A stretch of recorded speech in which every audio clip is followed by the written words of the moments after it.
Welcome to Sunday. விலங்குகள்லேருந்து மனுஷங்களை நம்மளை எல்லாரையும் என்ன ஒரு விஷயம் வேறுபடுத்தி இருக்கு அப்படின்னு பார்த்தோம் அப்படின்னா நம்மளுடைய பேச்சு திறமை. இந்த பேச்சு திறமையினால எத்தனையோ பேர் நம்மளுடைய மனித இனம் எத்தனையோ கண்டுபிடிப்புகளையும் எவ்வளவோ முன்னேற்றத்தையும் அடைஞ்சிருக்கோம். இந்த பேச்சு நீங்கள் பேசாமல் இருங்க அப்படின்னு சொன்னால் யாராலையும் இருக்க முடியாது. சாப்பிடாம இருங்கன்னு சொன்னால் இருந்துருவாங்களோ என்னமோ தெரியாது. ஆனால் பேசாமல் இருங்கன்னு மட்டும் சொன்னால் மட்டும் நம்மளால இருக்கவே முடியாது. எத்தனை மொழி இருக்குது நம்மளுடைய உலகத்தில், யோசிச்சு பாருங்கள். அந்த மொழிகளில் இருக்கிற அழகான விஷயங்களெல்லாம் கற்றுக்கிறதுக்கு நம்ம பேசி அந்த உச்சாரணை அப்படின்னு சொல்லுவாங்க, அந்த உச்சாரணையை கற்றுக்கிறதுல அதுக்கப்புறம் ஒரு சில மொழிகளில் இருக்கிற லிரிசிசம் அப்படின்னு சொல்லுவாங்க. சுந்தர தெலுங்கினில் பாட்டிசைத்து அப்படின்னு மகாகவி சொன்ன மாதிரி தெலுங்குக்கே உண்டான ஒரு லிரிக்கல் குவாலிட்டி. அதே மாதிரி மலையாளத்தில் பேசினா அதில் ஒரு இழுத்து பேசுகிறது. நம்மளுடைய தமிழ்லையே எடுத்துக்கோங்களேன், ஒவ்வொரு வட்டாரத்துக்கும் ஒவ்வொரு விதமான ஒரு ராகம் இருக்குது. இந்த ராகத்தை எல்லாம் கேட்டால் தானே நம்மளுக்கு எல்லாம் சந்தோஷமாக இருக்கும். இதே மாதிரி இந்த பேச்சு அப்படின்னு இருக்கிறவங்க நிறைய பேர் ரொம்ப இரிட்டேட் பண்ணுவாங்க. ஆனால் பெரிய பெரிய தலைவர்கள் எல்லாம் தங்களுடைய பேச்சினால், அந்த அன்புனால் மக்களுடைய அன்பையும் ஆதரவையும் எவ்வளவோ விஷயங்களையும் அவங்களுக்கு சொல்லி கொடுத்துருக்காங்க. எத்தனையோ பிரச்சனைகளை இந்த பேச்சினால் தீர்த்துருக்காங்க. ஆனால் அதே நேரத்தில் நீங்கள் யோசித்து பார்த்தீங்கன்னா பேசியே சில பேர் பிரச்சனையை உண்டுவாக்குவாங்க பாருங்க. ஸோ நம்மளுடைய இந்த வார கேள்வி என்ன அப்படின்னா, பேசி சாதிப்பவர்களா பேசாமல் சாதிப்பவர்களா யார் அதிகம் அப்படின்றது தான் கேள்வி. இதை பற்றி பேச வந்திருக்கிறவங்க பேசி சாதிப்பவங்க தான் அப்படின்னு பேசுறதுக்காக வந்திருக்கிறவங்க பேராசிரியர் கண்ணதாசன். வணக்கம். வணக்கம். டாக்டர் ரேவதி. இல்லை, பேசாமல் சாதிக்கிறவங்க தான் அதிகம் அப்படின்னு சொல்றதுக்கு வந்திருக்கிறவங்க டாக்டர் விஜயலட்சுமி முத்தால்ராஜ், வேங்கை கவி வெங்கடாச்சலபதி. ஸோ இந்த பக்கம் இருக்கிறவங்க எல்லாருமே பேசிதான் நம்மளால ஜெயிக்க முடியும், பேசி சாதிக்கிறவங்க தான் அதிகம் அப்படின்னு சொல்றதுக்காக வந்திருக்காங்க.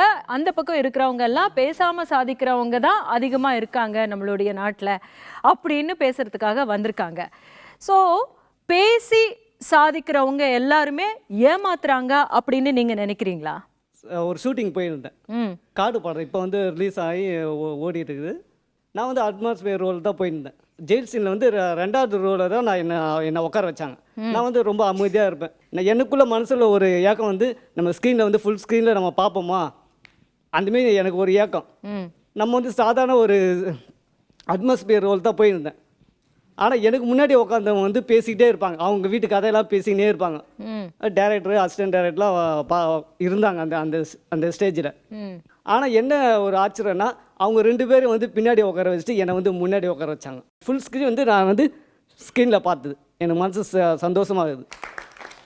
ஓகே, ஒரு சந்தர்ப்பத்தில் நீங்கள் ஜெயிச்சிட்டீங்க அந்த இடத்துல. ஆனால் சில இடத்துல நம்ம பேசாமல் இருந்துட்டா நம்மளுக்கு ஒன்றுமே தெரியாதுன்னு நினச்சிடுவாங்களோ? எனக்குள்ள என்ன திறமை இருக்குது எனக்கு தெரியும்ல, அதை சந்தர்ப்ப சூழ்நிலை பார்த்து நான் வெளிப்படுத்துவேன். நான் ஸ்கூலில் எனக்கு மிஸ்டர் டவுட் கேட்டால் தானே நான் எக்ஸாமில் பாஸ் பண்ண முடியும். ஆமாம், டவுட் கேட்கலன்னா எப்படி நான் எக்ஸாமில் பாஸ் ஆக முடியும்? அப்போ இதுக்கு என்ன பதில் சொல்லுவீங்க நீங்கள்? குழந்தைய ஸ்கூலுக்கு கொண்டு விட்டதுக்கப்புறம் அந்த குழந்தைய எப்படி என்ன பண்ணுவான் ஏது பண்ணுவான் தானே நம்ம திங்க் பண்ணுறோம். அப்போ அந்த குழந்தையோட மனோபாவம் என்ன வாக்குமுக்கிறோம் அந்த தாயாருக்கு நல்லாவே தெரியும். சரி, இந்த பேச்சு ரொம்ப அவசியமான பேச்சு, நம்ம வாழ்க்கைக்கு ரொம்ப அவசியமான பேச்சு. அதை பற்றி இல்லை கேள்வி. நான் நினைக்கிறேன் கேள்வி என்னன்னா தேவைக்கு அதிகமாக பேசுறது, இல்லைன்னா சில பேரை பேசியே மயக்கிறது அப்படின்னு ஒன்று இருக்கு இல்லையா? சில பேர் அது எதுவுமே பண்ணாமல் கூட அவங்களுடைய வேலை கரெக்டாக பண்ணிடுவாங்க. அந்த வேலை கரெக்டாக இருந்ததுனால அவங்களுக்கு முன்னேறதுக்கான வாய்ப்புகள் கிடைக்கிறது. அந்த மாதிரியான விஷயம் கரெக்ட் தானே? அப்படி இருக்கும்போது நம்ம பேசியே தீருவோம் அப்படின்னு இருந்தா எப்படி? மேம், நான் இப்போ ஒரு ஜாப்ல இருக்கேன், ஒர்க் பண்ணியிருக்கேன். இவன் தான் எனக்கு ப்ரொமோஷன் கிடைக்கல. நான் என் மேனேஜ்கிட்ட போய், சார் நான் இந்த ஜாப் பண்ணியிருக்கேன், எனக்கான இன்க்ரிமெண்ட்டோ இல்லை ப்ரொமோஷனோ நான் அவர்கிட்ட கேட்கணும். கேட்கலன்னு வைங்களேன், அவரு இவனுக்கு இந்த ஸ்டாண்டர்டே போதும் போல இருக்கு அப்படின்னு அவரே நம்மளை நம்ம சாட்டிஸ்ஃபை ஆகணும்னு அவரே நினச்சிப்பாரு. ஸோ நம்ம மனசுக்குள்ளே இருக்கிறத வெளில எடுத்துகிட்டு வந்துடணும். சைலண்ட்டாக உள்ளே போனோம்னா நம்ம டிப்ரெஷன் அதிகமாகும். உண்மையாக உழைக்கிறவங்களுக்கு எப்பயுமே எங்கேயுமே ப்ரமோஷன் வந்துக்கிட்டே இருக்கும் தம்பி. நம்ம தேடி போக வேண்டிய அவசியமே கிடையாது. ஒரு சாம்பிள் சொல்கிறேன் கேளு. நானும் ஒரு ஜூனியர் ஆர்டிஸ்ட் தான். நான் தேடி போகல. எனக்கு ஒரு டைலாக்னா இப்போ கூப்பிடுவாங்க. எனக்குன்னு ஒரு தனி இடம் தானாக வரும். நம்மளா தேடி போகவே கூடாது. நீங்கள் டயலாக்காக வெயிட் பண்ணியே இன்னும் ஜூனியர் ஆர்டிஸ்டாக இருக்கீங்க. சிவகார்த்திகேயன் சார் எடுத்துக்கோங்க, நேரம் நல்லா பேசி நீ ஹீரோ ஆகிட்டார். அந்த வாய்ப்பு அவருக்கு தேடி வந்துச்சு.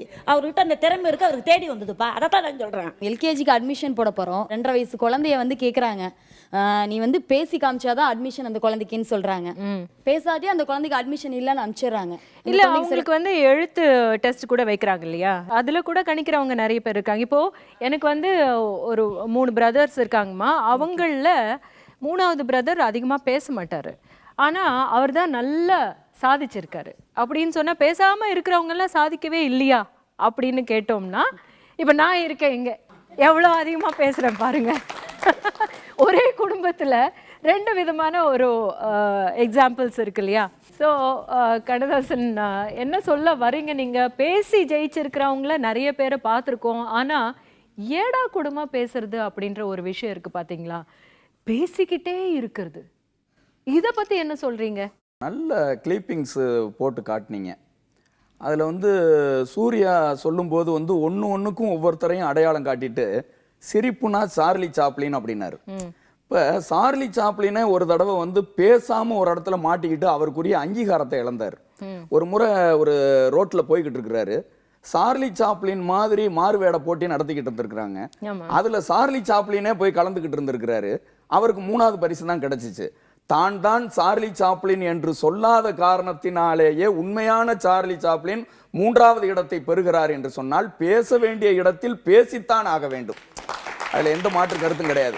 சொழல் வல்லன் சோர்விலன் அவனை இகழ்வெல்லல் யாருக்கும் அரிதுன்னு வள்ளுவ பெருந்தகை ரொம்ப அழகா சொல்லுவாரு. பேசிடணும். குடும்பத்திலே பாருங்க, அதாவது என் மனைவி கோவப்பட்டாங்கன்னு வச்சுக்கிறீங்களே, நான் என்ன சொல்லுவேன், வாயை மூடுறின்னு சொல்ல மாட்டேன். அது வந்து பேச தெரியாதவன். நான் என்ன சொல்லுவேன்னா, நீ வந்து வாயை திறந்து பேசுறதை காட்டிலும் நீ வாயை மூடிக்கிட்டு இருக்கையில தான் அழகா இருக்கேன்னு சொல்லுவேன். பேசாம போயிடுவாங்க. ஆக அதை எப்படி கையாளணுங்கிறது ஒரு பேச்சு சாதுரியத்துக்கு தான் வரும். அப்படி பேசவே மாட்டோம்னா எதுக்கு நீங்க பேச வந்திருக்கீங்க, இப்போ வாயை மூடிட்டு போறீங்க. பேசுனாத்தான் மனுஷன்.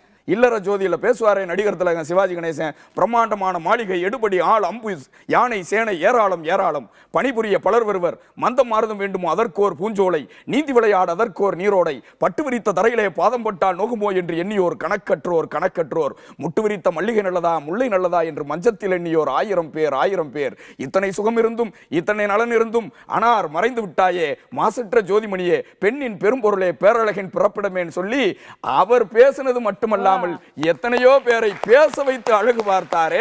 இந்த பேச்சு தான் சாதனைக்குரியதாக இருக்குமே ஒழிய பேச வேண்டாம்னு தயவு செய்து நீங்க சொல்லாதீங்க. நீங்க ஏதாவது சொன்னீங்கன்னா நான் மறுபடியும் பேசுவேன். ஃபேண்டாஸ்டிக். இல்ல பேச வேண்டாம்னு யாரையுமே சொல்லல. பேசுறவங்க நிறைய சாதிக்கிறாங்களா இல்ல பேசாம இருக்கிறவங்க நிறைய சாதிக்கிறாங்களா அப்படின்னு இப்போ குடும்பத்திலேயே வச்சுக்கோங்க.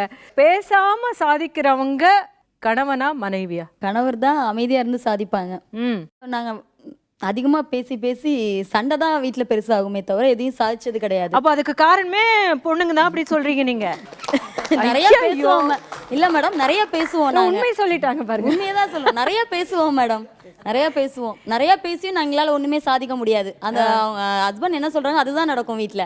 பெண்களே சொல்றாங்க நாங்க அதிகமா பேசுறோம், ஆனா வந்து எங்களால ஜெயிக்க முடியல அப்படின்னு சொல்லி ஒத்துக்கிறாங்க.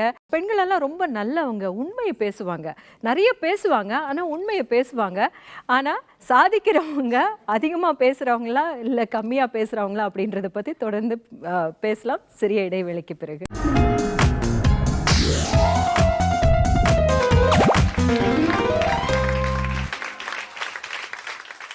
Welcome back to Sunday. Bharathiyar பற்றி ஒரு அழகான ஒரு விஷயம் இருக்குது, எல்லாருக்குமே தெரிஞ்சிருக்கும். இருந்தாலும் அது சொல்லிக்கிறதுல நினைவுபடுத்திக்கிறதுல ரொம்ப சந்தோஷமான ஒரு விஷயமா இருக்கும். காந்தி மதிநாதன் அப்படின்ற பாரதியாருடைய சமகாலத்து கவி வந்து பாரதி சின்ன பயல் அப்படின்ற மாதிரி அப்படி முடிகிற மாதிரி ஒரு பாடலை சொல்ல சொன்னாரா. பாரதியார் உடனே காரது போல் நெஞ்சிருண்ட காந்திமதி நாதனை பார் அது சின்ன பயல் அப்படின்னு முடிச்சாராம். ஸோ வார்த்தைகளை, மொழியை எப்படி தன் வசமாக்கி கொள்வது அப்படின்றது வேற, அந்தந்த விஷயத்தையும் அந்தந்த விதத்திலேயே எப்படி கையாள்றது அப்படின்றதும் ஒரு சமயோசிதமான ஒரு மைண்டும் தேவை இருக்குது. இப்போ வந்து குடும்பத்தில் பார்த்தோம் அப்படின்னா நிறைய பேர் பேசாமலேயே சாதிச்சிட்ருப்பாங்க இல்லைங்களா? உங்களுக்கு அந்த மாதிரியான ஒரு ஏதாவது நிகழ்வு வந்திருக்கா? என் பையன் 8th படிக்கிறான். அவன் வந்து இப்போ ஃப்ரெண்ட்ஸு, மொபைல், கம்ப்யூட்டர் அந்த மாதிரி நான் ரொம்ப டிஸ்டர்ப் பண்ணிட்டு இருந்தான். மைண்ட் வந்து ஃப்ரீயாக இல்லாமல் அந்த 3 இதுலேயே இருந்துட்டு இருந்தான் அவன். நான் வந்துட்டு அவ்வளோ தூரம் சொல்லிட்டு இருந்தேன், கேட்கல. ரொம்ப டிஸ்டர்ப் பண்ணிட்டு இருந்தேன், படிக்கிறான்னு சொல்லி டிஸ்டர்ப் பண்ணிகிட்டே இருந்தேன், கேட்கல அவன். அப்புறம் நான் வந்து என்ன பண்ணேன், உன் இஷ்டம் தான், இப்போ நீ படித்தாதான் உனக்கு லைஃபு அப்படின்னு ஒரு வார்த்தை சொல்லிவிட்டு பேக்ரவுண்டில் உனக்கு பின்னாடி நல்ல லைஃப் இருக்கும் அப்படின்னு சொன்னேன்.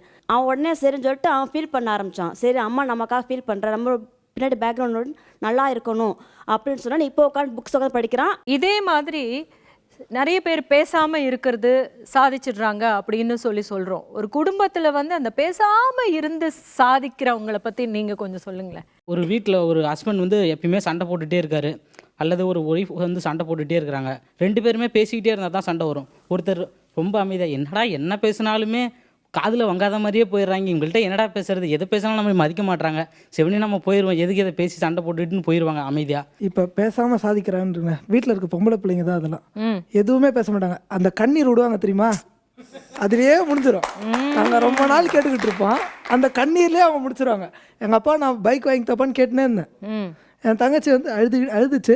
அழுத உடனே கூட்டி போய்ப்பு வைஃப் வந்து பேசிட்டு இருக்காங்க. இப்போ ஹஸ்பண்ட் சும்மா போயிட்டே இருந்தாருன்னா நான் சொல்ல என் கத்த நீ மட்டும் போயிட்டு இருக்கியே, நான் என்ன பைத்தியக்காரி அப்படின்னு சொல்லிட்டு உள்ள இருந்து கரண்டியோ பாத்திரமோ ஏதோ வந்து கரெக்டாக நெத்திக்கு வந்து அடிக்கணும்.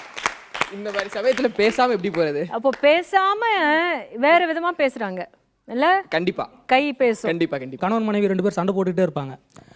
கணவன் ஒரு கட்டத்தில் டென்ஷன் ஆகி இப்போ வார்த்தைகள் அதிகமாக விட ஆரம்பிச்சிடுறாங்க. ஆனால் மனைவி அந்த ஒரு சடன் டைமில் வந்து அமைதிக்காக ஆரம்பிச்சிடுறாங்க. அந்த அமைதி தான் அவங்க கணவனை வந்து அவர் செஞ்சது தவறோ இல்லை அவங்க என்ன பேசினாருன்ற கொஞ்சம் நேரம் உணர வைக்கும். நீங்கள் அமைதியாக தான் பண்ணுவீங்க, கடைசியில் ஆர்ப்பாட்டத்தில் தான் அது போய் முடியும். ஆனால் சமயோசிதமாக பேசி ஆம்பளை தப்பிச்சுக்கிருவேன். பொம்பளை சொல்லியிருக்கா, எனக்கு வந்து பட்டுச்சேலை எடுக்கணும், என் பொண்ணுக்கு வந்து சுடிதார் எடுக்கணும், என் பையனுக்கு பேண்ட் சட்டை எடுக்கணும், நீங்கள் என்ன எடுக்க போறீங்கன்னு கேட்டிருக்கா. நான் திருவோடு தாண்டி எடுக்க போகிறேன்னு இருக்கேன். இப்போ என்னோட ஒன்றுமே இல்லை, நான் என்னத்தை எடுக்கிறேங்கிறத தெளிவாக சொல்லிவிட்டான் பாருங்க. அதனால பேசணும், பேசினா தான் பேசிதான் சாதிக்க முடியும்னு சொல்றாங்க. என்ன சொல்றீங்க விஜயலட்சுமி? ஒரு 25 வருஷத்துக்கு முன்னாடி பார்த்தீங்கன்னா கைபேசி கிடையாது. எனக்கு திருமணமாகி 25 வருடங்கள் ஆகுது. அப்போது எனக்கும் அவருக்கும் திருமணம் நிச்சயிக்கப்பட்டு ஒரு 6 மாதம் இருந்துச்சு. நாங்கள் ஒருத்தர் பார்த்துக்கல, பேசிக்கலை. திருமணம் ஆன பிறகு ஒருத்தர் பார்த்துக்கிட்டோம், பேசிக்கிட்டோம்.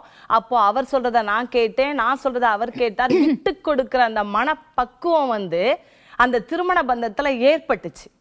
ஆனா இன்னைக்கு திருமணம் நிச்சயிக்கப்பட்ட உடனே கையில கொடுக்கறது முதல்ல என்னன்னா கைபேசி தான், அந்த எண்ணு தான். அந்த 6 மாதத்துக்குள்ள அந்த மணப்பெண்ணும் அந்த பையனும் பேசி ஒரு விஷயத்தை எவ்வளவு போர் அடிக்க முடியுமோ அவ்வளவு பேசி எல்லா விஷயத்தையும் திருமணத்துக்கு முன்னாடியே பேசி முடிச்சிட்டாங்க. ஸோ திருமணத்துக்கு பின்னாடி அவங்களுக்கு பேசுறதுக்கு ஒண்ணுமே இல்லை. இப்போ கோர்ட்ல நிறைய டைவர்ஸ் கேஸ் வர்றதுக்கு காரணமே அதுதான். நாங்க பேசாமலே இருக்கணும்னு சொல்லலை, அதிகமா பேசக்கூடாது இல்ல, தேவை உள்ள இடத்துல பேசணும். குருவுக்கும் ஆசிரியருக்கு வித்தியாசம் இருக்கு மேம். ஆசிரியர் வந்து பாடம் நடத்தி காட்டுவார், குரு வாழ்ந்தே காட்டுவார்கள். இன்றைக்கு குருக்கள் நம்மகிட்ட கம்மியாக ஆயிட்டதுனால தான் இன்னைக்கு குழந்தைகள் சந்தேகத்துக்காக இந்த கோச்சிங் கிளாஸ், டியூஷன் கிளாஸ்னு ஓடிக்கிட்டு இருக்கு. நாங்கள் ஆசிரியர்கள் படுற பாடு எங்களுக்கு தான் தெரியும். பேச்சுக்கு நடுவில் தான் நாங்கள் பாடமே நடத்துகிறோம். ஏங்க ஒரு பையனை வச்சுக்கிட்டு நாங்கள் வீட்டில் சமாளிக்க முடியலையே. 30 பசங்க 40 பசங்க எப்படி தான் சமாளிக்கிறீங்களோ. நிஜமாகவே ஆசிரியர்கள் எல்லாரையும் நான் வந்து கையெடுத்து கும்பிடுவேன். உண்மையில தாய்மார்கள்ட்ட நான் ரொம்ப குறைப்படுறேன்.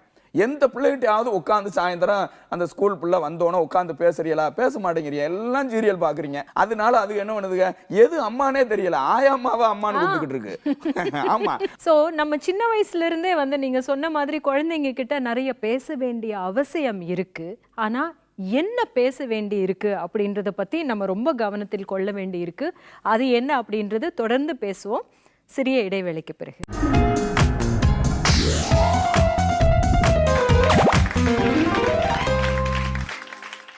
Welcome back to Sunday. மாட்டுக்கு பல்ல பிடிச்சு பார்க்கணும், மனிதனுக்கு சொல்ல பிடிச்சு பார்க்கணும் அப்படின்னு சொல்லுவாங்க ஒரு பழமொழி. ஒரு தவறான சொல்லால யுத்தங்களும் உருவாகி இருக்கு.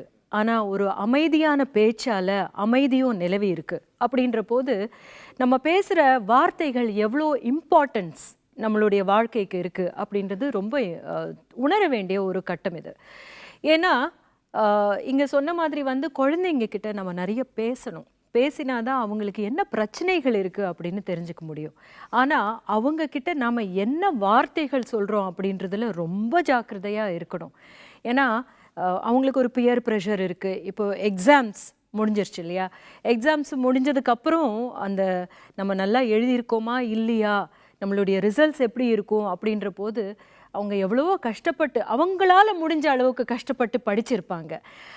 நீ சரியாக படிக்கலை என்ன வரும் அப்படின்றத விட நீ என்ன படிச்சிருக்கையோ அதுக்கு நீ எழுதியிருக்க அது போதும். எழுதி முடிச்சாச்சுல்ல, என்ன ரிசல்ட் வருதோ அதுக்கு தகுந்த மாதிரி நம்ம வந்து உன்னுடைய வாழ்க்கை அமையும், அதை பற்றி நீ கவலையே படாத அப்படின்ற தன்னம்பிக்கை மிக்க வார்த்தைகள் வந்து குழந்தைங்களுக்கு ரொம்ப இம்பார்ட்டண்ட்டான சொல்ல வேண்டிய ஒரு காலகட்டம் இது. உங்ககிட்ட கேட்கணும்னு நினைக்கிறேன். பேசாமல் இருக்கிறவங்க தான் நிறைய சாதிக்கிறாங்க அப்படின்னு நீங்கள் சொல்கிறீங்க இல்லையா? அவங்கள பற்றி உங்களுடைய கண்ணோட்டத்தில் இருக்கிற டிஃப்ரென்ஸ் என்ன? நான் சின்ன வயசில் ரொம்ப பேசுவேன், எதையுமே சாதிக்கலை. இப்போ பேசாமல் சில விஷயங்களை வந்து சாதிச்சுக்கிட்டு இருக்கேன். என்ன விஷயம் சாதிச்சிருக்கீங்க? முதல்ல பார்த்தீங்கன்னா நான் வந்து நாடகத்தில் நடிச்சிருக்கும்போது நிறைய அவங்க வீட்டில் அந்த கதைகளை சொல்லிக்கிட்டே அலைவேன். இப்போ யாருமே ஏற்றுக்கல. இப்போ சினிமாவில் நடிக்கணும் அப்படின்னு சொல்லிட்டு சில வார்த்தைகள் மட்டும் சில டைரக்டர்கிட்ட அசோசியேட் டைரக்டர்கிட்ட பேசுவேன். உடனே என்ன பண்ணுவாங்க, ஓகே அப்படின்னு சொல்லி இது வரைக்கும் 10 படத்தில் நடிச்சிட்ருக்கேன். அதனால் அப்போ நிறையா பேசி சாதிக்காத இப்போ பேசாமலே சாதிச்சுட்டு இருக்கேன். சுதந்திர நாட்டில் ஒரு அருமையான ஒரு நிகழ்ச்சி இன்றைக்கு நடக்குது. இவ்வளவு பெண்கள் துணிஞ்சு மைக்கு பிடிச்சி பேசுகிறாங்கன்னா பலர் பேசிய காரணத்தினால் 1947 வாங்கிய சுதந்திரம்தான் அதற்கு காரணம் இல்லையா? பேர் என்னம்மா உங்கள் பேர்? அமலா. அவங்க பேசும்பொழுது வீட்டில் அதிகமாக நாங்கள் பேசுவோம் அப்படின்னோன்னா அந்த பக்கத்தில் சிரிச்சாங்க. அதாவது பேசுறது பெண்கள். பேசுவதினால் ஒரு குடும்பம் நிலை பெறும் என்றால், பேசுவதினால் ஒரு குடும்பம் நல்லபடியாக வளரும் என்றால் பெண்கள் பேசுவதில் தவறே இல்லைங்க. குழந்தை வளர்ப்பு பெண்கள் கையில். குழந்தை வளர்ப்பு மட்டுமல்ல, குடும்பத்தை நிர்வகிப்பதும் ஒரு பெண்கள் கையில் இருக்கின்ற பொழுது அதிகமாக பேசினாலும் அந்த இடத்துல ஒரு ஆளுமை திறன் இருக்கு. பார்த்தீங்களா? டாக்டர் அம்பேத்கர் பேசலைன்னா இன்னைக்கு நமக்கு சட்டம் கிடையாதுங்க. அன்னைக்கு இரட்டைமலை சீனிவாசனுடனே வட்டமேஜை மாநாட்டில் டாக்டர் அம்பேத்கர் பேசினார் பாருங்க. தாழ்த்தப்பட்ட மக்களுக்காக நீங்கள்லாம் வெட்ட நினைக்கிறது வந்துட்டு ஆடுகளை தான், புலிகளை அல்ல, நம்ம புலிகளா இருப்போம் அப்படின்னு அன்னைக்கு சொன்ன அந்த வார்த்தையை தான் இன்னைக்கு நம்ம பெருசா எடுத்துக்கிட்டு இருக்கிறோம் இல்லைங்களா? என்றைக்குமே ஒரு வாழ்வாதாரம் தரக்கூடிய நெல்லிக்கனியை கூட ஒரு ஔவைக்கு கொடுத்தான் என்றால் அதற்கு அந்த ஔவையுடைய பேச்சுதான் காரணமே தவிர அமைதியாக இருந்திருந்தால் ஔவைக்கு இன்றைக்கு சரித்திரம் கிடைத்திருக்காது. பாரதி சொல்லியிருக்கார், காணி நிலம் வேண்டும் அப்படின்னு கேட்டிருக்காரு. ஆனா இன்னைக்கு சென்னையை பொறுத்த வரைக்கும் காண நிலம் வேண்டும் அவ்வளவும் பேசி பேசி பேசி வித்து போட்டாச்சு. அப்புறம் எங்க காணி நிலத்துக்கு போறது? அவ்வளவும் பேச்சுலதான் நிலங்கள் ஓடிட்டு இருக்கு. ஏன் பேசக்கூடாதுன்னு சொல்றேன்னா எனர்ஜி சேவ் ஆகும். முதல்ல இப்போ நான் வந்து MA முடித்தேன், பிஎட் முடித்தேன், எம்ஃபில் முடித்தேன், PhD பண்ணியிருக்கேன், plus acupuncture doctor, plus homeo படிச்சிருக்கேன். என்னோட ஏஜுக்குள்ள எவ்வளவு படிக்க முடியுமோ அவ்வளவும் படித்தேன். ஆனால் இது ஒரு சமுதாயத்துக்கு ஒரு நல்ல தொண்டு செய்யக்கூடிய லெவலில் நான் இருக்கிறேன்னா, இப்போ நான் இப்போ வீட்டிலேருந்து வெளியே வரேன், வரும்போது ஒருத்தங்க கேட்குறாங்க, என்னம்மா இந்த மாதிரி ஒரு நோய் இருக்குமா, என்ன செய்யலாம்? நான் அவங்ககிட்ட இன்னும் பேசிட்டு தான் போவேன். ஆனால் ஒரு தேவையில்லாத ஒரு பேச்சு, பக்கத்து வீட்டை பற்றி பேசுறது, அடுத்த வீட்டை பற்றி பேசுறது, அல்லது ஒரு சீரியல், அது ஒரு சீரியல் ஒரு முடிஞ்சு போச்சு அதை பற்றி நம்ம மறந்தே போயிடும். ஆனால் அதை பற்றி பேசுறது, இந்த மாதிரி பேச்சுகள் தான் வேண்டான்னு சொல்கிறோம் நாங்கள். சாதுரியமாக பேசக்கூடியது. நீங்கள் ராமநாதபுரம் சேதுபதிக்கு வந்தது வாய்ப்பு. அமெரிக்காவிலிருந்து ஆன்மீக மாநாட்டில் பங்கெடுக்கிறதுக்கு சேதுபதிக்கு வந்தது வாய்ப்பு. தன்னை காட்டிலும் தான் செல்வதை காட்டிலும் வீரத்துறவி விவேகானந்தர் சென்றால் அந்த மாநாடு சிறப்படையும் என்று கருதி பேச்சுக்காகவே அனுப்பி வைத்தார் ராமநாதபுரம் மன்னர் சேதுபதி. அங்க போனதுக்கு பின்னாடி தானே சீமான்களே சீமாட்டிகளே என்று பேசிய வரலாற்றை எல்லாம் உடைத்துவிட்டு சகோதரர்களே சகோதரிகளே என்று பேசி ஒரு புரட்சியை விதைத்தாரே வீரத்துறவி விவேகானந்தர். அது பேச்சினால் கிடைத்த சரித்திரம். அதனால பேசாம இருந்துகிட்டு மௌனியாக இருந்து கொண்டு இந்த வாயை படைத்த ஆண்டவன் எதற்காக? பேச வேண்டும். நாட்டுக்காக, வீட்டுக்காக, இந்த மண்ணுக்காக, இந்த தேசத்திற்காக பேச வேண்டும் என்று படைத்த வாயை தயவு செய்து அதிகம் பேசாதீர்கள் என்று சொல்லாதீர்கள். அதாவது நம்பியாண்டார் நம்பி வந்து அன்றைக்கு வாய் திறந்து பேசவில்லை என்றால் இன்றைக்கு நமக்கு தேவாரமும் திருவாசகமும் இல்லை. பேரறிஞர் அண்ணா லண்டன் மாநாட்டிலே பேசவில்லை என்றால் நம்முடைய இந்தியா நாடு இன்றைக்கு தலைநிமிர்ந்து நின்று இருக்காது. அந்த அளவுக்கு அவர் பேசினார். பேச்சு என்பது ஒரு மாபெரும் சக்தியாக விளங்குகிறதே தவிர பேச்சு தேவையானது அல்ல என்று நம்மால் ஏற்றுக்கொள்ளவே முடியாது. ஆனா அந்த பேச்சுக்கு தேவையான அறிவு சேர்க்கைன்னு ஒண்ணு இருக்கு. அந்த அறிவு சேர்க்கை அப்படின்றது தான் வந்து சரித்திரங்கள் படைக்கக்கூடிய இல்ல நாட்டை முன்னேற்றத்துக்கு வழியில் செலுத்தக்கூடிய ஒரு விஷயமா இருக்கிற போது அந்த அறிவு சேர்த்தல் எந்த நிலையில் நமக்கு வருகிறது அப்படின்றது யோசிக்க வேண்டியிருக்கு. சொல்லுங்க. சாதிப்பது அப்படின்னா என்ன? ஒரு வரலாற்றிலே உங்களுடைய பேர் வந்து பதியப்பட வேண்டும். ஆமா, உலக வரலாற்றிலே. சும்மா வந்து அரசியல் மேடையில் பேசுறது, ஓட்டு வாங்குறதுக்காக பேசுறதுலாம் பேச்சு கிடையாது. நான் அதை ஏற்றுக்க முடியாது. இன்றைக்கு சித்தர்களை எடுத்துக்கொள்ளுங்கள். இன்னைக்கு எல்லாம் அந்த நிறைய பேர் பார்த்தா கோயிலுக்கு போயிட்டு இருக்கிறோம். காரணம் என்ன தெரியுமா? பேசி பேசி வீட்டுக்குள்ள சண்டை. இன்னைக்கு தமிழகத்திலே 274 கோயில்கள், பாடல் பெற்ற தலங்கள். இந்த தலங்களிலே இன்னைக்கு இந்த வாய் பேசுகிறான் பார்த்தீங்களா? அதாவது எங்கள் ஊரில் சொல்லுவான், கொலைக்கிற நாய் கடிக்காது அப்படின்வாங்க. இதுங்க பேசி பேசி நாட்டில் இந்த நாட்டை குட்டிச்சோறாக்கி, நான் சொல்கிறது அனாவசியமான பேச்சு பேச விடாதான் சொல்ல வரேன். தேவையானதை பேச வேண்டும். இல்ல சாதிக்கிறதுக்கு பேச வேண்டி இருக்கு இல்லையா?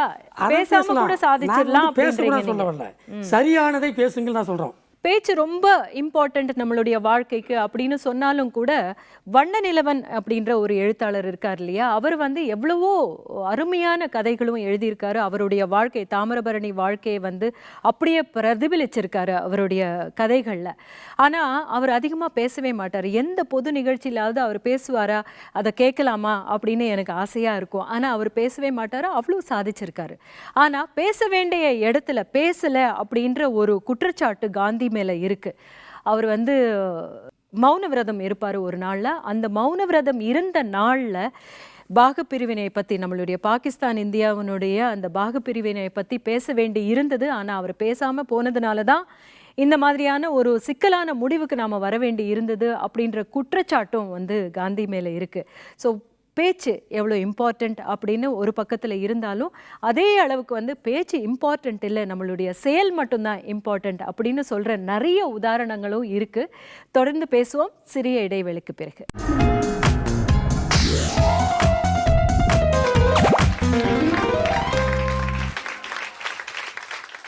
Welcome back to Sunday Sunday. பேசி சாதிப்பவர்கள், பேசாமல் சாதிப்பவர்கள் யார் அதிகம் அப்படின்றத பற்றி பேசிக்கிட்டு இருக்கோம். நம்ம வார்த்தைகள் தான் நம்மளை மற்றவங்களோட இணக்கி கொண்டு போகிற ஒரு விஷயமா இருக்குது. அப்போது நம்ம வந்து அந்த வார்த்தைகள் எப்படிப்பட்ட வார்த்தைகள் எல்லாம் தேர்ந்தெடுத்து பேசணும் அப்படின்றது, இந்த மென்மையான பூ போன்ற வார்த்தைகள் எல்லாம் ஒன்றுன்னா தேர்ந்தெடுத்து பேசணும். அப்போ தான் நம்மளுக்கும் சந்தோஷமாக இருக்கும், மற்றவங்கக்கிட்டேயும் நம்மளுடைய மதிப்பும் மரியாதையும் கூடும், நமக்கு தேவையான விஷயங்களையும் நம்மளால் சாதிச்சுக்க முடியும். அப்படின்ற போது இந்த வார்த்தைகளால் மட்டுமே நம்மளால் சாதிச்சுக்க முடியுமான்னா அதுவும் கூட கிடையாது இல்லையா? என்ன சொல்ல வரீங்க? என்னோட ஜாப்னே சொல்லலாம். அவங்க கேட்குற கேள்விக்கு வந்து நான் அமைதியாக இருந்தேன் அப்படின்னா நான் வந்து அந்த ஜாபுக்கு போயிருக்க முடியாது. ஸோ நான் வந்து என்னோட பேச்சு திறமையை நாங்கள் காட்டுனால தான் நான் அந்த ஜாபுக்கு நான் செலக்ட் ஆனேன் அதனால் அப்படின்னு நான் சொல்லலாம். இல்லை உங்களுக்கு யாராவது அந்த மாதிரி ஒரு ரோல் மாடல் இருக்காங்களா? ரோல் மாடல்னா நான் படித்தது வந்து குருகுலத்தில் தான் நான் படித்து வந்தேன். அவரோட அந்த பேச்சாற்றல் இதை பற்றிலாம் எங்களுக்கு சொல்லி தான் எங்களை பேசவே வச்சாங்க. அங்கே இருக்கிற தமிழ் லெக்சரர்ஸும் சரி, இங்கிலீஷ் ப்ரொஃபஸர்ஸும் சரி, எப்படி வே ஆஃப் ஸ்பீச் இருக்கணும், அந்த ஐ டு ஐ கான்டாக்ட் இருக்கணும், நீ பேசினா தான் சாதிக்க முடியும்னு சொல்லியே தான் எங்களை பேச வச்சாங்க. ஸோ வந்து பேச்சினால தான் கண்டிப்பாக வந்து எதுனாலுமே வந்து சாதிக்க முடியும். ஸோ பேசினாதான் நம்மளுடைய திறமையே வெளிப்படும் அப்படின்னு சொல்கிறாங்க. அது ஒத்துக்கிறீங்களா? நான் ஒரு பில்டரை போய் பார்க்க போனேன் ஈசிஆரில். நான் முக்கியமான கேள்வி கேட்கலான்னு போனால் அவருடைய இதை தற்பெருமையாக பேசிக்கிட்டு இருந்து டைம் ஆகிடுச்சு வந்துட்டோம். என்ன ஆச்சு? போச்சு. ஒருத்தவங்க இருக்கிறாங்க, அவங்களோட பையன் 4th ஸ்டாண்டர்ட் தான் படிக்கிறான். வர்றான் ஸ்கூல் விட்டு, மெட்ரிகுலேஷனில் படிக்கிற பையன், அவ்வளோ டஃப், அவ்வளோ டயர்டாக, அவ்வளோ இதாக வர்றான் ஸ்கூல் பஸ்ஸில் இருந்துட்டு அவ்வளோ தூரம் ட்ராவல் பண்ணி வந்துட்டு ஆசையா அம்மா எனக்கு வந்து இது பண்ணி கொடுமா, அது பண்ணி கொடுமான்னு சொல்கிறேன். முதல் நீ ட்ரெஸ் எடுத்து போட்டு சனினே ஓரமாக போ. ஃபஸ்ட்டு வார்த்தை அம்மாவோட வார்த்தையில் வாயிலேருந்து வருது. பேசுகிறதுனால அந்த குழந்தைய பற்றி சொன்னீங்க. நான் ஒரு விஷயத்தங்க சொல்கிறேன். தாமஸ் ஆல்வா எடிசன் கேள்விப்பட்டிருப்பீங்க, எல்லாருக்குமே தெரியும் இல்லையா? நீ உலகத்தில் லைட்டு 1000 கண்டுபிடிப்புகளுக்கு மேலே கண்டுபிடிச்ச தாமஸ் ஆல்வா எடிசன் பள்ளியிலே சிறு குழந்தையாக போய் அவரை சேர்க்குறாங்க. இந்த பையன் எப்போ பார்த்தாலும் ஒரு கேள்வி மேலே கேள்வி கேட்குறது. இந்த லொடலொடன்னு சொல்லுவாங்களே, இப்படி கேட்டதுனால அந்த பள்ளிக்கூட வாத்தியார் என்ன பண்ணிட்டாரு, இந்த பையனுக்கு வந்து பைத்தியம் முடிச்சு போச்சு, போட வெளியேன்ட்டாங்க. அவங்க அம்மா கூட்டிகிட்டு போய் பையனை வீட்டில் வச்சு அவனுக்கு அமைதியாக நல்ல பாடத்தை வந்து கற்றுக் கொடுக்கறதுக்கான ஏற்பாடுகளை பண்ணாங்க. அவர் அமைதியாக இருந்த காரணத்தினால தான் இன்றைக்கி வந்து தாமஸ் ஆல்வா எடிசன் உருவானார். ஏன் இன்றைக்கி இருக்கிற விஞ்ஞானிகள், உலக சாதனை படைத்த விஞ்ஞானிகள் எல்லாமே அமைதியாக இருந்தனால தான். தாமஸ் ஆல்வா எடிசன் அமைதியாக இருந்திருக்கலாம். அவங்க அம்மா மட்டும் பேசலைன்னு சொன்னால் தாமஸ் ஆல்வா எடிசன் கிடையாது, தெரியுமா? பள்ளியிலேருந்து அவன் அந்த தம்பிக்கு வந்து சின்ன வயசில் காது கேட்கல, உங்கள் பையன் வந்து எதற்கும் லாயக்கற்றவன், உங்கள் டாம் எதற்கும் லாயக்கற்றவன் எழுதி கிளாஸ் டீச்சர் அனுப்பிட்டார். அதை படிச்சுட்டு அவங்க அம்மா சொன்னாங்க, யார் சொன்னது, எந்த வாத்தி சொன்னது, எந்த வாத்தியார் சொன்னது என் பையன் லாயக்கற்றவன்? என் பையனை நான் உருவாக்கி காட்டுறேன்னு சொல்லி தாய் பேசினாள். அதனால் உருவானவர் தான் தாமஸ் ஆல்வா எடிசன் என்பதனை பதிவு செய்து கொள்ளுங்க. அதைத்தான் நாங்கள் சொல்கிறோம், தாயும் தந்தையும் பேச வேண்டும் பிள்ளைகளிடம். 2 ஃப்ரெண்ட்ஸ் சேர்ந்து பேசுகிறாங்கன்னா 1 hour பேசுகிறாங்கன்னு வைங்க மேடம், அதில் 10 நிமிஷம் தான் அதில் வந்து நல்ல விஷயங்கள் பேசிகிட்டு இருப்பாங்க, அதாவது தேவையான விஷயங்கள் பேசிகிட்டு இருப்பாங்க. மற்ற அந்த 50 minutes வந்து தேவையில்லாத விஷயங்கள்ல தான் பேசிட்டு இருப்பாங்க அவங்க. அப்ப நேரத்தை நம்ம வீணடிக்கிறோம். பேசாம நீங்க இங்க உட்கார்ந்துக்கலாம். இல்ல நேரத்தை ரொம்ப தேங்க்ஸ். ரொம்ப அவங்க வந்ததுல இருந்து உண்மைதாமா பேசுறாங்க அவங்க. கண்டிப்பா அதுதான் நடக்கிறது. அதுதான் இல்ல இந்த பக்கம் உட்கார்ந்துட்டோம் அப்படின்னு போய் பேசல பாருங்க. அவங்க பேசுறவங்களே உண்மைதான், எங்களை பத்தி தான் உண்மையதான் பேசுறாங்க அவங்க. அந்த குரூப்ல இருந்துட்டு போய் பேச கிடையாது. 4 லேடிஸ் பேசினாலும் சரி, 2 பேர் பேசினாலும் சரி, வீண் பேச்சு தான் பேசிட்டு இருக்காங்களே. நாளைக்கு என்ன நடக்கும், நாளைக்கு என்ன செய்யலாம், அதுக்கப்புறம் என்ன வாழ்க்கையில நம்ம முன்னேற முடியும், அதை பேசுறது யாருமே கிடையாது. வெட்டி பேச்சு தான் அதிகமா இருக்கும். சாதிக்கணும்னு நினைச்சு அதை பத்தி பேசும்பொழுது நம்ம அதனுடைய உந்துதல்லையே பேசினோம்னா கண்டிப்பா சாதி படைப்பல அடிப்படையில தான் அந்த பேச்சு வரும். தேவையில்லாத பேச்சுன்றது ஒரு சில இடங்கள்ல இருக்கும். அதாவது ஒரு அப்சர்வேஷன். ஆமா, ஒரு பானை சோத்துக்கு ஒரு சோறு பதம் அப்படின்ற மாதிரி ஒரு பெண்ணுடைய பேச்சை வச்சு எல்லா பெண்களையும் நம்ம வந்து எடை போற்ற முடியாது. இன்றைக்கு கல்வியிலே சிறந்து பெண்கள் விளங்குகிறார்கள் என்றால் அனாவசியமான பேச்சு அவருடைய வாழ்க்கையில் இல்லைன்னு தான் சொல்லணும். அரண்டவன் கண்ணுக்கு இருண்டதெல்லாம் மாதிரி பேசிக்கிட்டு தான் இருப்பாங்க. அதை நம்ம வாயுள்ள பிள்ளை பிழைக்கும், வாயுள்ள பிள்ளை பிழைக்கும். ரொம்ப முக்கியமான ஒரு கட்டத்துக்கு இந்த டாக் ஷோல நம்ம வந்திருக்கோம்னு நினைக்கிறேன். நாம இந்த டாக் ஷோவே பார்த்தீங்கன்னா நிறைய பேசத்தான் செய்கிறோம். ஆனால் இந்த பேச்சினால ஒரு அடியாவது நாம் முன்னுக்கு எடுத்து வச்சிருக்கோமா அப்படின்றது தான் நம்மளுடைய ஒரு சாதனையாக இருக்க முடியும். இந்த ப்ரோக்ராம் மூலமாக வந்து ஒரு அடியாவது நம்மளால் எடுத்து வைக்க முடிஞ்சது அப்படின்றது எங்களுக்கு பெருமை சேர்க்கும். சிறிய இடைவேளைக்கு பிறகு தொடர்ந்து பேசுவோம்.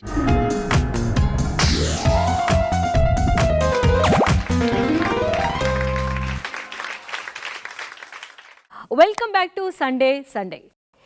பேசாமல் சாதித்தவர்கள், பேசி சாதித்தவர்கள் யார் அதிகம் அப்படின்றத பற்றி பேசிக்கிட்டு இருந்தோம். பேசி சாதிச்சிருக்கிறவங்களும் நிறைய பேர் இருக்காங்க, பேசாமல் சாதிச்சிருக்கிறவங்களும் நிறைய பேர் இருக்காங்க.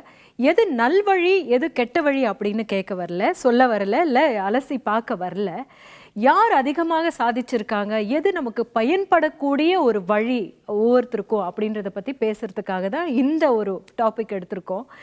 இதை பற்றி தொடர்ந்து நம்மக்கிட்ட இன்னும் அதில் இருக்கிற நுணுக்கங்கள் எல்லாம் சொல்கிறதுக்காக வந்திருக்கிறவங்க சுய முன்னேற்ற பயிற்சியாளர், எழுத்தாளர் சுரேகா அவர்கள். வாங்க. பேச்சு தான் உங்களுடைய பேஸ் இல்லையா? ஆமாம்.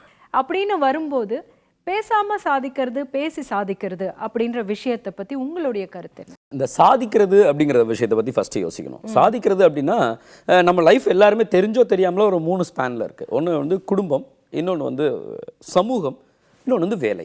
அந்த என்ன வேலையாக இருக்குது அப்படிங்கிறது. அப்போ அந்த குடும்பத்துக்குள்ளே என்ன பேசினா சாதிக்கிறோம், இல்லை சமூகத்துக்குள்ளே என்ன பேசி சாதிக்கிறோம், இல்லை வந்து வேலையில் என்ன பேசி சாதிக்கிறோம் அப்படிங்கிறத பார்க்க வேண்டியிருக்கு.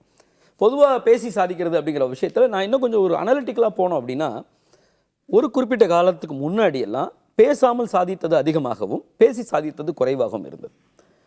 நான் சொல்வது ஒரு 50-100 வருஷத்துக்கு முன்னாடி வச்சுக்கலாம். அதுக்கப்புறம் போக போக இப்போ இன்னைக்கு இந்த காலகட்டத்தில் 73% பேர் பேசித்தான் சாதிக்கிறார்கள். இன்னொன்று பேசாமல் சாதிப்பது 27% பேர் பேசாமலே சாதிக்கிறார்கள். ஆனால் எங்கேங்கிற ரேஷியோ மாறுது. இது நான் வந்து ஓவராலாக சொல்லியாச்சு. இப்போ குடும்பத்தில் என்ன நடக்குதுன்னா பேசாமல் சாதிக்கிறது தான் ஜாஸ்தி ஆகுது. சமூகத்தில் வந்து பேசி சாதிக்கிறதுல ஒரு தேவைப்படுது, வேலையில் வந்து பேசி சாதிக்கிறாங்க. இதில் பல்வேறு விஷயங்கள் இருக்குது. சாதனைங்கிறதோட உச்சகட்டம் அப்படிங்கிற விஷயத்தை பார்க்கும்போது சில நேரங்களில் பேசாமல் தான் அதிக பேர் சாதிக்கிறார்கள். ஆனால் பேசாமல் சாதிச்சுட்டு அதுக்கப்புறம் பேசி கெடுத்துக்கிறாங்க. சில பேர் பேசி நல்லா சாதிச்சிடுறாங்க, அப்புறம் பேசாமல் கெட்டு போயிடுறாங்க. ஸோ இந்த மாதிரி நிறைய இது இருக்குது. பட் ஸோ சினாரியாவை ஓவராலாக யோசிச்சு பார்க்கும்போது அப்படின்னு பார்த்தீங்கன்னா இந்த பேசுறதுன்னு இருக்குது. பாரதியார்லாம் எழுதி சாதிச்சவங்க அவர்கள் எப்போதாவது பேசும்போது மிகச்சரியாக இருக்கிற. காந்தியை சந்திக்கிறார் பாரதியார், சொல்கிறாரு வந்து ஒரு மீட்டிங்க்கு அவர் அழைக்கிறாரு, இவர் அந்த டேட்டுக்கு வர முடியாது அப்படிங்கிறார் காந்தி. உடனே அப்போனா பரவாயில்ல, உங்கள் விழா சிறப்பாக நடக்கட்டும், என் விழா நான் நடத்திக்கிறேன் அப்படிங்கிறாரு. அந்த ஆண்மையை கண்டு ஆச்சரியமாயிடுது காந்திக்கு. அப்போ மறுபடியும் காந்தி ஒரு கடிதம் போடுறாரு. அவர் வந்து நீங்கள் இந்த மாதிரி வர முடியலங்கிறத பற்றி கடிதம் போடுறாரு. அந்த கடிதத்துக்கு பதில் கடிதம் போடவில்லை பாரதியார். காந்தி கேட்குறாரு, அடுத்த முறை சந்திக்கும் போது கேட்குறாரு, ஏன் வந்து நீங்கள் இந்த மாதிரி கடிதம் போடலை, எனக்கு கடிதம் போடலைன்னு. இல்லை, என்னோட தாய்மொழியில் தான் நான் கடிதம் எழுதணும், ஆனால் நான் தாய்மொழியில் வந்து இன்னொருத்தரை வந்து புண்படுத்தி எழுத எனக்கு விருப்பம் இல்லை அப்படின்னு மறுபடியும் இம்ப்ரெஸ் பண்ணுறாரு. ஸோ ஹி ரீஇம்ப்ரெஸ்ட் மீ அப்படிங்கிறாரு காந்தி. ஸோ அந்த மாதிரி வார்த்தைகளில் கூட நம்மளால் சிறப்பாக பேச முடியுங்கிறது தான் மேட்ரு. இந்த காரியம் சாதிக்கிறதுன்னு ஒரு விஷயம் இருக்குது, வாழ்க்கையில் சாதிக்கிறதுன்னு ஒரு விஷயம் இருக்குது. காரியம் சாதிக்கிறதுக்கு இன்றைக்கி பேசித்தான் ஆக வேண்டியிருக்கு. வாழ்க்கையில் சாதிக்கிறதுக்கு என்ன சாதனை பண்ணமோ அதை பற்றியாவது பேசியாக வேண்டியிருக்கு. செல்ஃப் செல்லிங் அப்படின்னு இருக்கு. இப்போ நீங்கள் சொல்ல சுய முன்னேற்றம்ங்கிற வார்த்தையே எங்கேருந்து வருதுன்னா, தயவு செஞ்சு பேசுங்க, ஒழுங்காக பேசுங்கன்னு சொல்கிறது தான் நாங்கள் சொல்ல போகிறோம். எப்படி பேசலாம் அப்படின்னா கன்வே பண்ணுறது தான். அதாவது நான் என்ன சொல்கிறேன் என்பது அது வந்து கம்யூனிகேஷன் கிடையாது. நீங்கள் என்ன புரிந்து கொள்கிறீர்கள் என்பது தான் கம்யூனிகேஷன். கரெக்ட். அதில் நம்ம என்ன தப்பு பண்ணிடுறோம்னா, என்ன நம்ம பேசுகிறோமோ அதை மட்டுமே வந்து நம்ம நினச்சிட்டு நான் பேசுகிறது தான் பேசுவேன், நீ என்ன வேணாலும் புரிஞ்சுக்கோன்னு வரும்போது தான் இது பண்ண. இப்போ அது 3 விதமாக பிரிக்கிறாங்க. எப்படி பிரிக்கிறாங்க அப்படின்னா, பேச ஆரம்பித்து முதல்ல ஒரு 5 நிமிஷத்தில் நம்ம சென்சார் போர்டு மைண்டில் ஆன் ஆகிடணும். நம்ம மனிதர்களை பற்றி பேசுகிறோமா, ஒரு நடப்பை பற்றி, ஒரு நிகழ்வை பற்றி பேசுகிறோமா, இல்லை ஒரு சிந்தனையை பற்றி பேசுகிறோமா, ஐடியாவை பற்றி பேசுகிறோமா? Are we talking about ideas or events or people பற்றி பேசினா நம்ம மைண்டு கரப்ட் ஆகிட்டு இருக்குன்னு அர்த்தம். உடனே நிறுத்திடுங்கன்றாங்க. அது சாதிக்க முடியாது. அதில் நீங்கள் இப்போ ஈவெண்ட்டை பற்றி பேசினா அதில் ஒரு இன்ஃபர்மேஷன் உள்ளே வருது. ஈவெண்ட்டுக்குள்ளே இன்னொரு ஆழத்துக்கு போகிறோம். அது என்னென்னா, நீங்கள் நியூஸ் பேசுகிறீங்களா, வியூஸ் பேசுகிறீங்களா? நியூஸ் பேசுறதுன்னா அந்த ஈவெண்ட்டை பற்றி மட்டும் பேசுறது. இப்போ நான் வந்து இந்த நிகழ்ச்சிக்கு வந்தேன் பேசினேன் அப்படின்றது ஒரு ஈவெண்ட். அந்த ஈவெண்ட்டை மட்டும் பற்றி பேசுறது தப்பு இல்லை. அதில் அவங்க அப்படியே, இவங்க இப்படியே, இவங்க அது இப்படியே தன்னுடைய வியூஸை பற்றி பேசுறது, அதுதான் கொலாப்ஸ் ஆகும். ஸோ அப்போ நியூஸ் வேற, வியூஸ் வேற. அந்த ஈவெண்ட்டுக்குள்ளே நான் நியூஸ் பேசுகிறேன்னா வியூஸ் பேசுனா கண்டிப்பாக சொதப்பிடும். வியூஸ் பேசுகிறது தான் பேக் பைட்டிங்னு சொல்லுவோம். நம்ம பின்னாடி என்னதுன்னா, பின்னாடி புரணி பேசுறது அப்படின்னு தமிழில் சொல்லுவோம், நார்மலாக பேசுறது. அப்போ புரணி பேசுறது எங்கே ஆரம்பிக்குதுன்னா, இங்கே தான் ஆரம்பிக்குது. அங்கே உடனே ஸ்டாப் பண்ணிட்டா கண்டிப்பாக சாதிக்கலாம். இங்கே இந்த காலகட்டத்தில் இதுதான் போயிடுது. இது இந்த ரூட்டே தெரியாமல் நேராக என்ன பண்ணுறது, ஃபஸ்ட்டு ஆரம்பிக்கிறதே பீப்புளில் தான் ஆரம்பிப்பாங்க. அப்புறம் நேராக ஈவெண்ட்டுக்குள்ளே போவாங்க. ஈவெண்ட்டுக்குள்ளே போய் அந்த பீப்புள், அதில் இருக்கிற ஒரு பீப்புளை பற்றி வியூஸில் போய் மாட்டிக்கும். இந்த வியூஸ் என்ன ஆகும்னா மெதுவாக கேரி ஆகி அதே எந்த பர்சன் தேவையோ அந்த பர்சன்ட்டை போய் நின்றோம். யாரை பற்றி பேசினோமோ அவங்கள்ட்ட பற்றி பேசிடுவோம். அதுதான் சொதப்போம். ஸோ ரொம்ப இம்பார்ட்டண்ட்டான ஒரு விஷயத்த ரொம்ப அழகாக ஒரு நட்ஷெல்ல சொல்லியிருக்காங்க சுரேகா. இதில் மிக முக்கியமான ஒரு பேச்சு அப்படின்றது நான் உங்கள் முன்னாடி கொண்டு வரணும்னு நினைக்கிறேன். நாம் நம்மளோட பேசிக்கிற ஒரு பேச்சு இருக்குது. நாம் நம்மளோட பேசிக்கிற பேச்சு எப்படிப்பட்ட பேச்சாக இருக்குது அப்படின்றது தான் நம்மளுடைய வாழ்க்கை அந்த கதியை தீர்மானிக்கிற ஒரு பேச்சாக இருக்குது. நான் வந்து பேட் ஆர் குள்ளம் இல்லை கருப்பு, இந்த மாதிரியான ஒரு தன்னம்பிக்கை இல்லாத ஒரு பேச்சு, இல்லைன்னா நான் செஞ்ச செயலை பற்றி எல்லாமே நானே உள்ளுக்குள்ளே போட்டு பயங்கரமாக என்னை போட்டு தாக்கிக்கிற ஒரு பேச்சு, இது எதுவுமே வந்து நம்ம முன்னேற்றத்துக்கு தகுந்ததான ஒரு பேச்சு கிடையாது.